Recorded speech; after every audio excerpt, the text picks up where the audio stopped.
جب کافر بندہ دنیا سے جانے اور آخرت کا رخ کرنے کو ہوتا ہے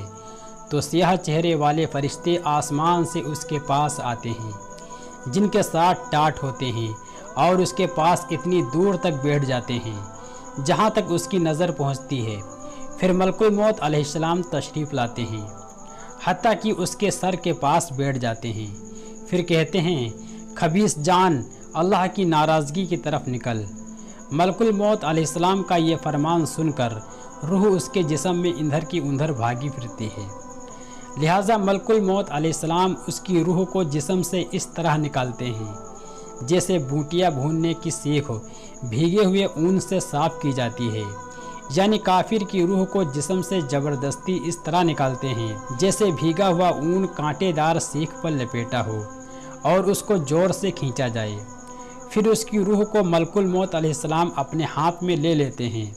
اور ان کے ہاتھ میں لیتے ہی دوسرے فرشتے پل جھپکنے کے برابر بھی ان کے پاس نہیں چھوڑتے، حتیٰ کہ فوراً ان سے لے کر اس کو ٹاٹوں میں لپیٹ دیتے ہیں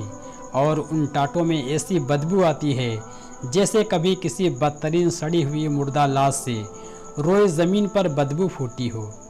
وہ فرشتے اسے لے کر آسمان کی طرف چڑھتے ہیں اور فرشتوں کی جس جماعت پر بھی پہنچتے ہیں کہ یہ کون خبیث روح ہے، وہ اس کا برے سے برا نام لے کر کہتے ہیں جس سے وہ دنیا میں بلایا جاتا تھا کہ فلاں کا بیٹا فلاں ہے، حتیٰ کہ وہ اسے لے کر پہلے آسمان تک پہنچتے ہیں اور دروازہ کھلوانا چاہتے ہیں مگر اس کے لیے دروازہ نہیں کھولا جاتا۔ پھر اللہ تعالیٰ فرماتے ہیں کہ اس کو کتاب سے جین میں لکھ دو جو سب سے نیچے زمین میں ہے،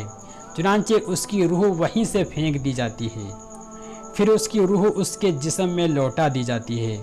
اور اس کے پاس دو فرشتے آتے ہیں اور اسے بٹھا کر پوچھتے ہیں کہ تیرا رب کون ہے؟ وہ کہتا ہے ہائے ہائے مجھے پتہ نہیں۔ پھر اس سے دریافت کرتے ہیں کہ تیرا دین کیا ہے؟ وہ کہتا ہے ہائے ہائے مجھے پتہ نہیں۔ پھر اس سے دریافت کرتے ہیں کہ یہ کون شخص ہیں جو تمہارے اندر بھیجے گئے؟ وہ کہتا ہے ہائے ہائے مجھے پتہ نہیں۔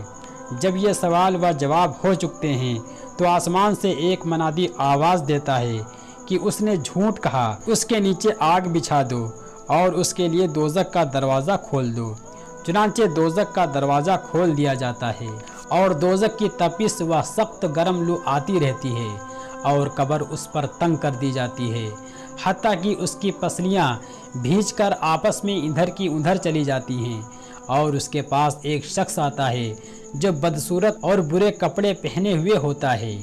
اس کے جسم سے بری بدبو آتی ہے۔ وہ شخص اس سے کہتا ہے کہ مصیبت کی خبر سن لے، یہ وہ دن ہے جس کا تجھ سے وعدہ کیا جاتا تھا۔ وہ کہتا ہے کہ تو کون ہے؟ واقعی تیری صورت اسی لائق ہے کہ تو بری خبر سنائے۔ وہ کہتا ہے کہ میں تیرا برا عمل ہوں۔ یہ سن کر وہ یوں کہتا ہے کہ اے رب قیامت قائم نہ کر، یعنی اس کو اپنے رب کی خبر ہے اور جس دین پر تھا اس کا بھی علم ہے اور حضرت محمد صلی اللہ علیہ وسلم کی نبوت کا بھی علم ہے، لیکن عذاب سے بچنے کے لیے اپنے کو نادان ظاہر کر رہا ہے۔ ایک روایت میں ہے کہ جب مومن کی روح نکلتی ہے تو آسمان و زمین کے درمیان کا ہر فرشتہ اور وہ سب فرشتے جو آسمان میں ہیں سب کے سب اس پر رحمت بھیجتے ہیں اور اس کے لیے آسمان کے دروازے کھول دیے جاتے ہیں اور ہر دروازے والے فرشتے اللہ سے دعا کرتے ہیں کہ اس کی روح کو ہماری طرف سے لے کر چڑھایا جائے، اور کافر کے بارے میں فرمایا کہ اس کی جان رگوں سمیت نکالی جاتی ہے اور آسمان و زمین کے درمیان کا ہر فرشتہ اور وہ سب فرشتے جو آسمان میں ہیں سب کے سب اس پر لعنت بھیجتے ہیں اور اس کے لیے آسمان کے دروازے بند کر دیے جاتے ہیں اور ہر دروازے والے اللہ سے دعا کرتے ہیں کہ اس کی روح کو ہماری طرف سے لے کر نہ چڑھایا جائے۔ دوستو امید ہے آج کی ویڈیو سے آپ کو عبرت ضرور حاصل ہوگی۔ اگر آپ کو اس سے کچھ عبرت حاصل ہوئی ہے تو اس ویڈیو کو لائک کر دیں اور آگے شیئر بھی کر دیں، اور اگر ہمارے چینل پہ پہلی بار آئے ہیں تو ہمارے چینل مدنی زندگی کو سبسکرائب کر کے گھنٹی کو لازمی دبا دیں۔ اللہ حافظ۔